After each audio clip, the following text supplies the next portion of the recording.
Alors, comment est-ce qu'un pays, une nation entière, peut basculer en seulement 72 heures?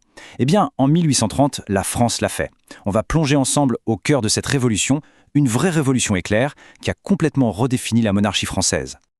C'est une question qui peut paraître étrange, et pourtant, la réponse, elle est là, sous nos yeux, dans les portraits officiels de deux rois, deux frères qui plus est.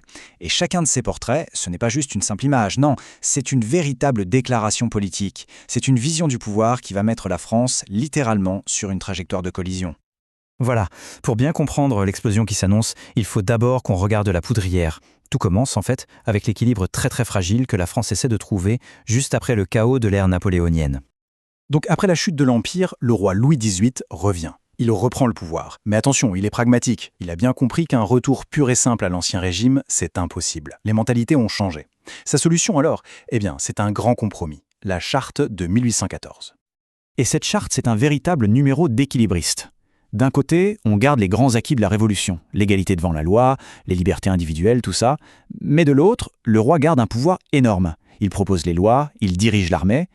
Et surtout, il faut bien retenir ce détail, l'article 14. Cet article lui donne le droit de gouverner par ordonnance en cas de crise.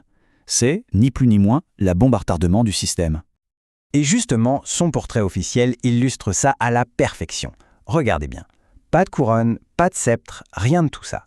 Louis XVIII se montre dans un costume sobre, assis à son bureau. C'est l'image d'un gestionnaire, d'un chef d'État moderne qui a compris qu'il fallait composer avec son temps.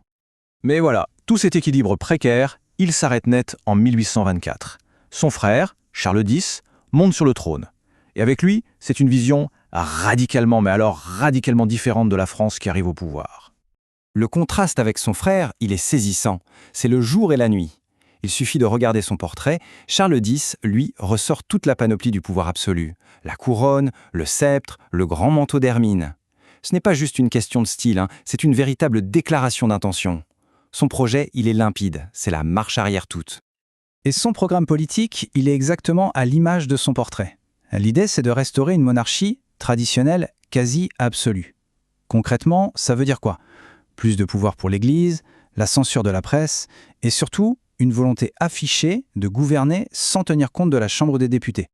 Et là, on arrive au point de non-retour, le 26 juillet 1830. Pour briser une opposition qui devient de plus en plus forte, Charles X sort l'arme fatale, ce fameux article 14. Il publie 4 ordonnances qui en gros suspendent les libertés fondamentales. C'est perçu par tout le monde comme un véritable coup d'État de la part du roi.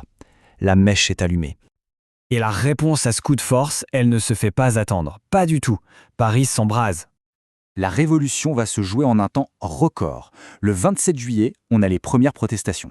Dès le 28, Paris se couvre de barricades, l'insurrection devient générale. Moment clé, la garde nationale bascule et rejoint les insurgés. Et le 29, c'est le coup de grâce. Les révolutionnaires prennent les Tuileries, symbole du pouvoir. En à peine 3 jours, qu'on appellera les 3 Glorieuses, le pouvoir du roi s'est complètement effondré.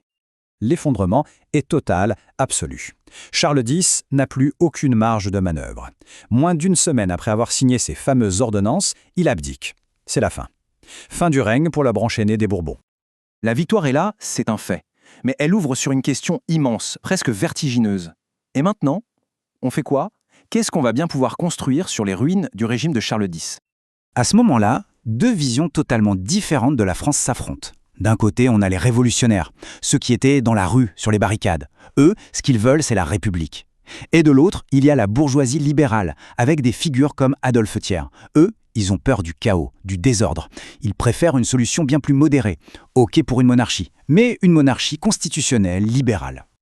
Et cette phrase d'Adolphe Thiers, elle résume absolument tout. Pour les modérés, la priorité des priorités, c'est l'ordre. Et pour garantir la stabilité, pour eux, il faut un roi. C'est vraiment cet argument, cette peur de la guerre civile, qui va faire pencher la balance. Le compromis va donc s'incarner dans un homme, Louis-Philippe. C'est un cousin du roi déchu, mais il a une image beaucoup plus libérale. Et attention au changement de titre, parce qu'il est absolument essentiel. Il ne devient pas roi de France, un titre hérité du droit divin, mais roi des Français. C'est un roi qui tient son pouvoir de la nation. Et rien que ça, c'est une petite révolution. Bon, alors au final, quel bilan on peut tirer de ces 3 jours complètement fous? Est-ce qu'on peut dire que cette révolution est vraiment terminée, achevée? Il faut le reconnaître, les avancées sont bien réelles. La souveraineté n'est plus royale, elle est nationale. La censure est abolie, enfin. Le fameux et dangereux article 14, il est supprimé. Et le Parlement, maintenant, peut aussi proposer des lois. Ce sont, sans aucun doute, de vraies victoires libérales. Mais c'est là que réside toute l'ambiguïté. La France est devenue plus libérale, c'est certain, mais ce n'est toujours pas une démocratie. Pas du tout.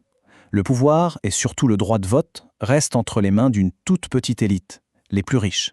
En quelque sorte, la Révolution a été confisquée par la bourgeoisie, aux dépens du peuple qui l'avait pourtant menée.